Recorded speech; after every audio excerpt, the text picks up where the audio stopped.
Ambassador.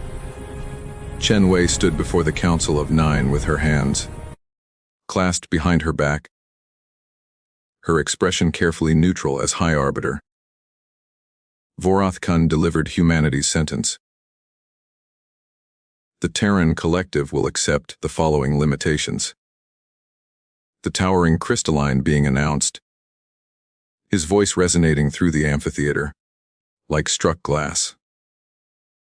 Naval forces not to exceed 200 vessels. No ship larger than 800 meters. Expansion beyond your current 17 systems is forbidden for a period of no less than 500 standard cycles. Chen listened without flinching. Around the chamber, representatives from 73 species watched with expressions ranging from bored indifference to poorly concealed satisfaction. The Vryn Ascendancy's ambassador, a being that resembled a six-armed mantis carved from obsidian, clicked his mandibles in what Chen had learned was their equivalent of laughter. Do you accept these terms? Vorath Kun asked, though his tone suggested the question was purely ceremonial. We accept, Chen said simply. A ripple passed through the chamber. Several ambassadors shifted in their seats. They'd expected protests, appeals, perhaps even threats. The Kalesh had spent 3 cycles arguing similar restrictions before their forced compliance. The Nodari had withdrawn from the council entirely rather than submit. But humanity simply agreed. Efficient, noted Ambassador Thurknar of the Vryn, his translator rendering his clicks into flat galactic standard. Your species learns quickly where it stands. Chen met his compound eyes without expression. We learn what's important. Then you understand. Vorath Kun continued that humanity's youth requires guidance. Your species has possessed faster than light travel for merely 215 cycles. The Vryn Ascendancy has maintained interstellar civilization for 4 million cycles. The Kalesh unity predates your species' evolution. We understand perfectly, Chen replied, and they did. Just not in the way the Council believed. TSS Jung, he flagship of the Terran Defense Fleet. High orbit above Earth. Sol System. Admiral James Okoye watched the live feed from the Council station with his jaw tight. Around the war room, his senior staff maintained professional silence. But he could feel their anger like heat from a reactor core. She didn't even fight them. Captain Reeves muttered from the tactical station. She fought exactly as ordered. Okoye replied. He closed the feed and turned to face his officers. Ambassador Chen performed flawlessly. They just crippled our fleet expansion for 5 centuries, Commander Park said. The Vryn have 70,000 ships. The Kalesh have more than we could count. And we're limited to 200. 200 declared vessels. Okoye corrected. His dark eyes swept across the room. How many ships do we have under construction in the belt facilities? Park paused. 312, sir. And the Council knows about how many of those? None, sir. The belt facilities don't officially exist. Correct. Okoye pulled up a holographic display showing Earth's solar system. Red dots marked dozens of locations throughout the asteroid belt, the Kuiper belt, and in solar orbit on the far side of the Sun.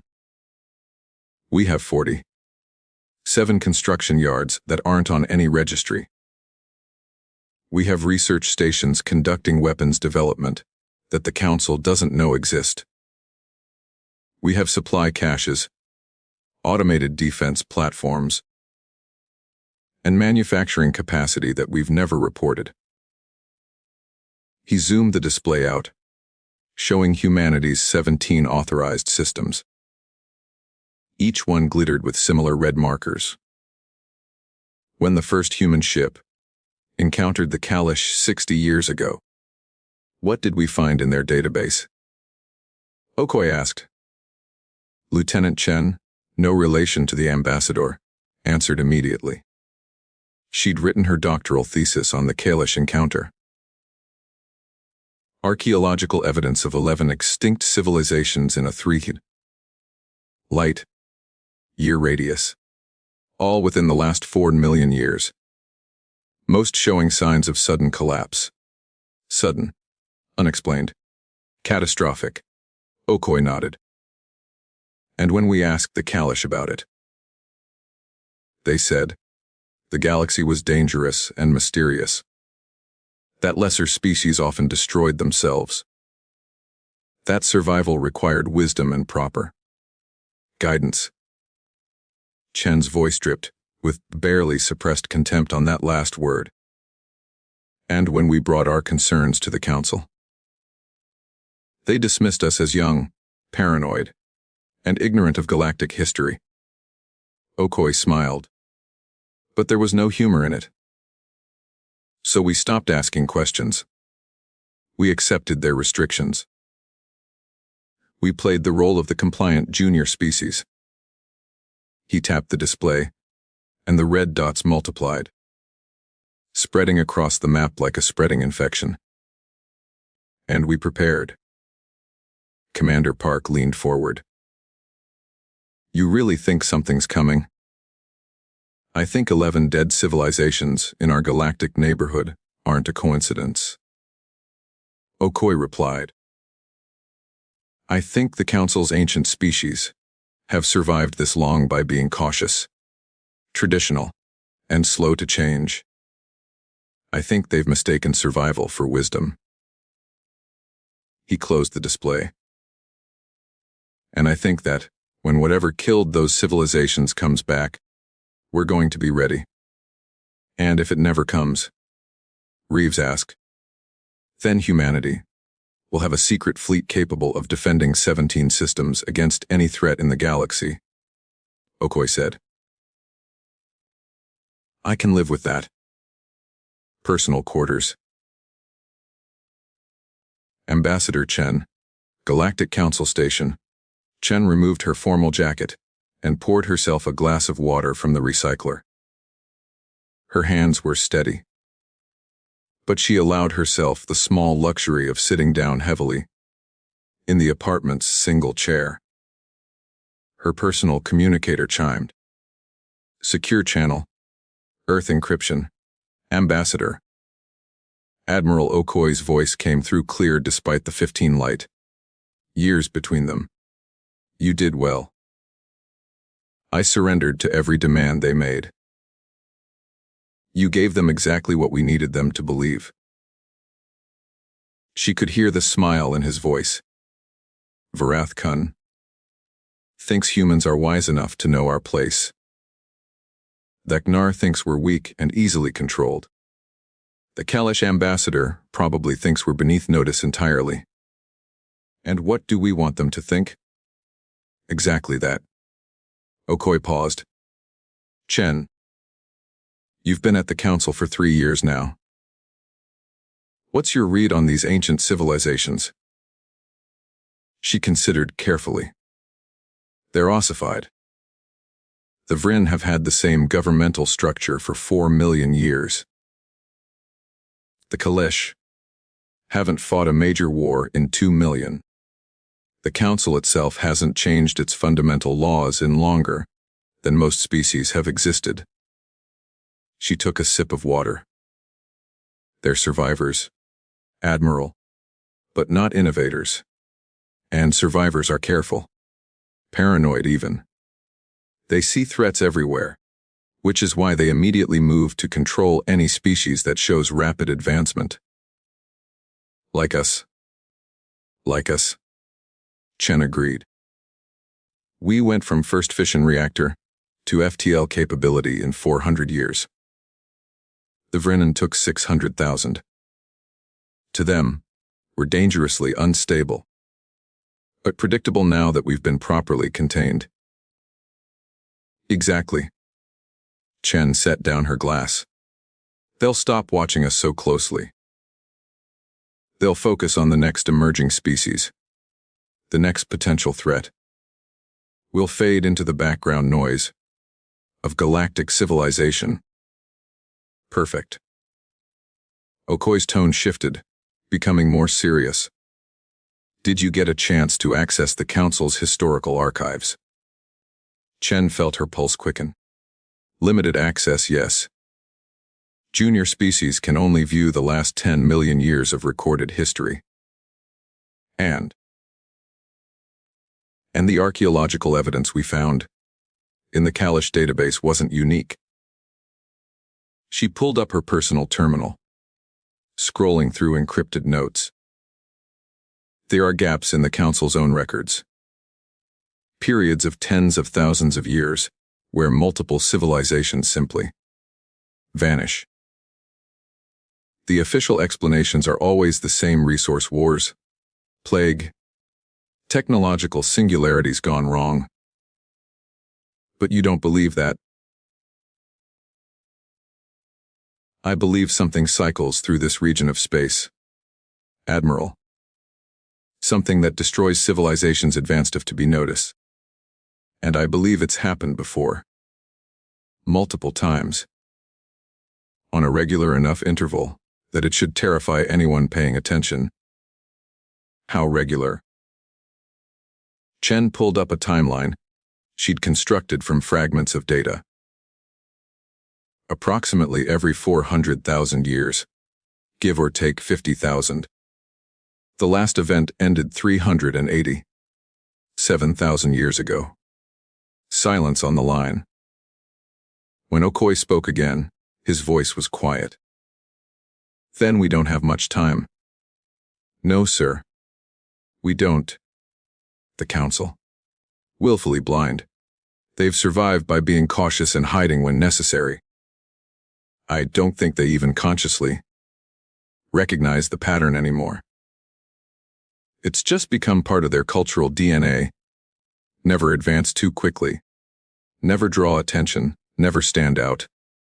And humanity. Chen smiled grimly. We're the loudest, fastest, advancing, most attention, drawing species to reach the galactic stage in millions of years. So when it comes back, we'll be the first thing it notices. Chen finished. Which is why accepting these restrictions was easy, Admiral. Let the Council think they've contained us. Let them think we're learning proper galactic wisdom. Meanwhile, we prepare for the storm they refuse to acknowledge. The belt facilities are ahead of schedule, Okoye said. Project Sanctuary is 63% complete. Chen felt something tight in her chest loosen slightly. Project Sanctuary. The massive supercarrier that officially didn't exist, being constructed in sections across 24 hidden facilities. A ship that would make the Council's restrictions on vessel size look like a child's joke. How long until completion? 18 months. Maybe less if we push. Push, Chen said firmly. Admiral, I've been reading what fragments exist about the previous events. When it comes, it doesn't give warnings. It doesn't negotiate. Entire civilizations, billions of lives, just gone. Sometimes within weeks. Then we make sure humanity isn't one of them. Okoye paused. Get some rest, Ambassador. You've earned it. Admiral. One more thing. Yes. When it starts, the Council will panic. They'll look for someone to blame, some scapegoat for their own blindness. We need to be ready for that too. Noted. Okoye out? The connection closed. Chen sat in the quiet of her apartment, looking out through the viewport at the vast council station. Hundreds of species, thousands of ships, representatives from civilizations that had outlasted the dinosaurs. And not one of them was preparing for what was coming. But humanity was. Humanity had learned, long before reaching the stars, that the universe was dangerous. That survival required not pride, but wisdom. Not conquest, but preparation. Let the galaxy think humans were weak. Let them believe humanity had learned its place. When the storm came, they would learn what humans were truly capable of. Chen raised her glass in a silent toast to the stars. Patience, she whispered.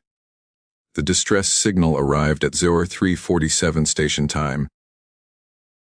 Overseer Karethnal had been reviewing supply manifests when his console erupted in urgent crimson. The signal's origin point made his secondary heart skip. Colony World Varesh 9, population 14 million. Located at the absolute edge of Kalesh. Controlled space. Communications, get me a direct link to Varesh 9. He commanded. Attempting now. Overseer.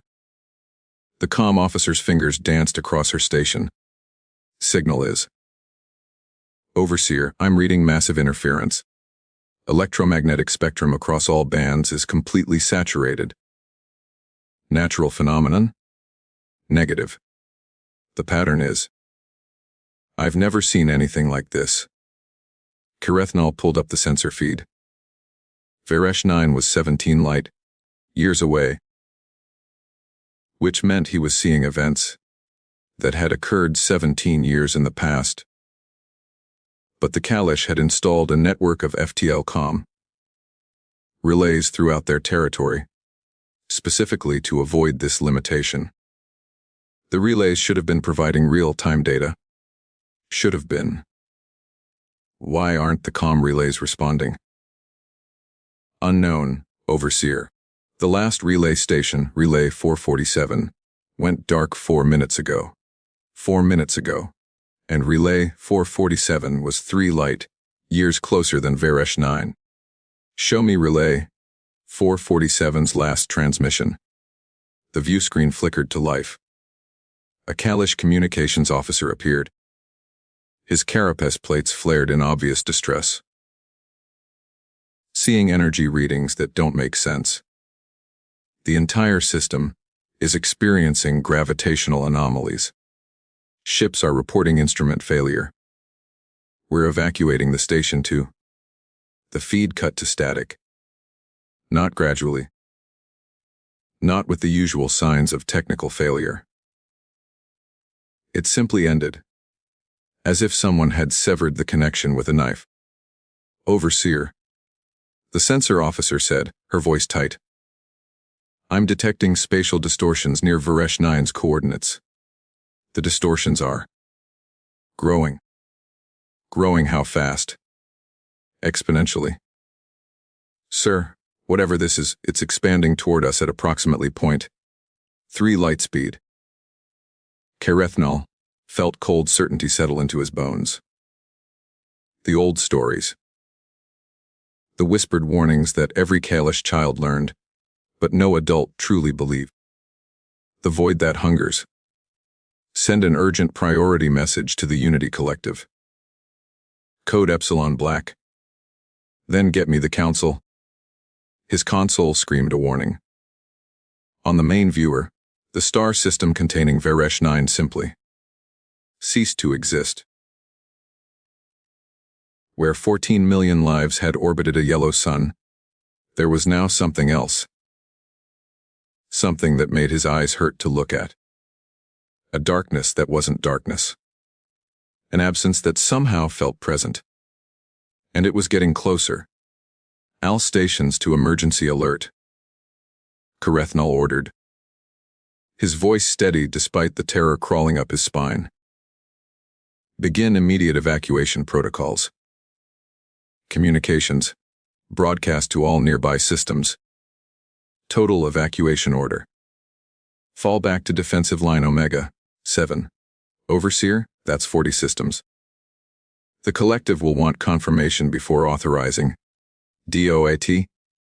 Kareth Nall roared. And pray to the old makers that 40 systems is enough distance. Galactic Council emergency session. 6 hours later. Ambassador Chen arrived at the emergency session to find the council chamber in barely controlled chaos. Representatives shouted over each other in a dozen languages. Display screens showed fragmentary data, conflicting reports, and, most disturbing, large sections of the galactic map simply going dark. High Arbiter Vorath Kun struck his staff against the central days 3 times. The crystal. On crystal sound cutting through the noise. RDR. We will have order in this chamber. The shouting subsided to urgent murmurs. The facts, Vorath Kun said, his normally composed voice showing cracks. 6 hours ago. The Kalash Unity lost contact with 17 systems along their outer rim. 14 of those systems have simply disappeared from all sensors.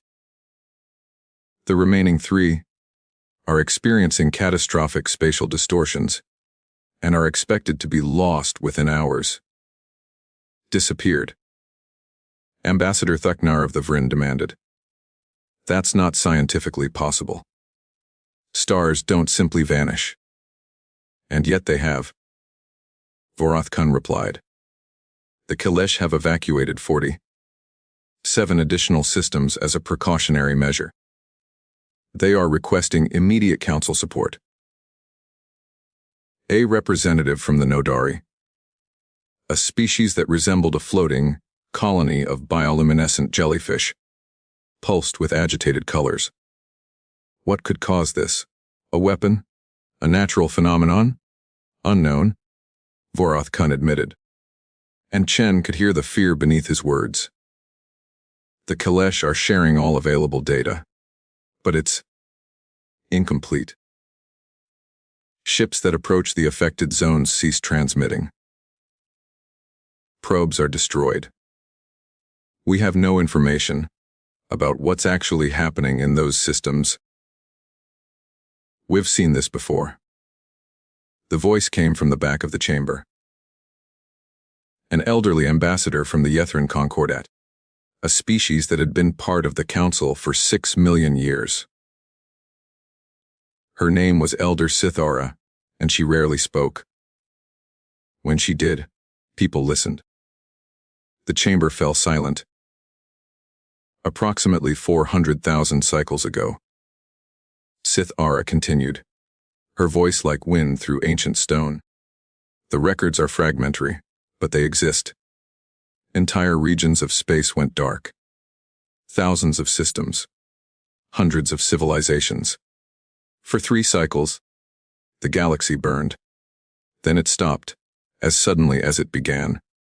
A myth, Theknar said, but his voice lacked conviction. A story told to explain natural stellar phenomena. Is it?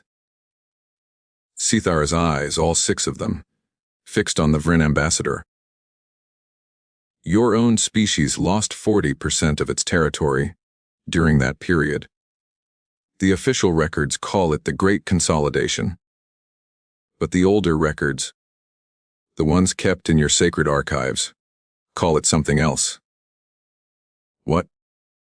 Chen asked quietly. Sithara turned her gaze to the human ambassador. The reaping. The word hung in the air like a curse. Vorath Kun cleared his throat. Elder Sithara, are you suggesting this is some kind of cyclical event? I am suggesting, the elderly ambassador replied, that our ancestors survived by recognizing what they could not fight. They hid. They scattered. They made themselves small and insignificant. And when the reaping passed, they slowly rebuilt. Then we hide again, another ambassador said. Several others voiced agreement. Where? Chen asked. The chamber turned to look at her. Space is large. Yes. But if this is what Elder Sithara suggests, something that consumes thousands of systems, where exactly do you propose we hide? Silence. And even if we could hide, Chen continued, would be abandoning billions of sentients in the affected zones. The Kalesh have already lost potentially hundreds of millions. How many more will die while we run? What choice do we have? Theknar demanded. You heard the elder. This cannot be fought. 400,000 years ago, it couldn't be fought, Chen said carefully. But we're not our ancestors. We have technology they didn't. Knowledge they lacked. Unity across species. Bold words from humanity's ambassador. Theknar said coldly. Your species has existed for a cosmic eye blink. You have 200 ships and 17 systems. What could you possibly offer against something that consumes stars? Chen met his compound eyes steadily. Hope, and perhaps some surprises. Before Theknar could respond, an aide rushed into the chamber, his movements frantic. He whispered urgently to Vorath Kun. The High Arbiter's crystalline form seemed to dim. The Kalish defensive line has been breached, Vorath Kun announced. The phenomenon has destroyed Omega 7. It's now moving into the heart of Unity space. He paused. At its current rate of expansion, it will reach the core council worlds within 4 months. The chamber erupted into panic. Chen activated her personal communicator, using a secure Earth encryption that she knew the council couldn't break. Admiral Okoye. Tell me Sanctuary is ready. Belt Construction Facility. Theta 7. Sol System. Same time, Admiral Okoye stood in the observation deck, looking out at what officially didn't exist. The TSS Sanctuary hung in space like a sleeping god.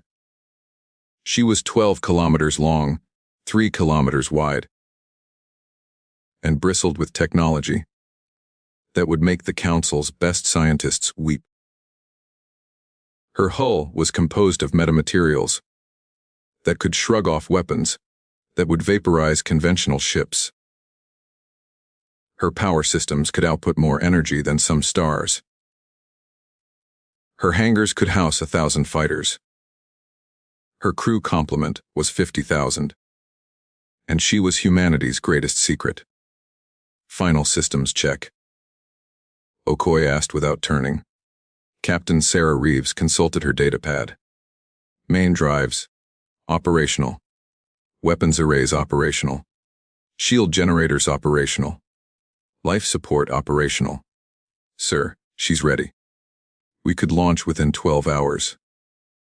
The crew, fully trained and standing by. They know what's at stake. Okoye's communicator chimed. Ambassador Chen's voice came through, tight with tension. Admiral Okoye. Tell me Sanctuary is ready. Ready and waiting. Okoye confirmed. What's happening? Chen quickly briefed him on the council session.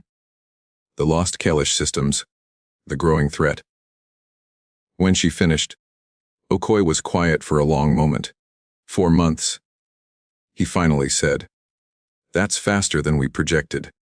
Much faster. Admiral, I think it's time. Agreed.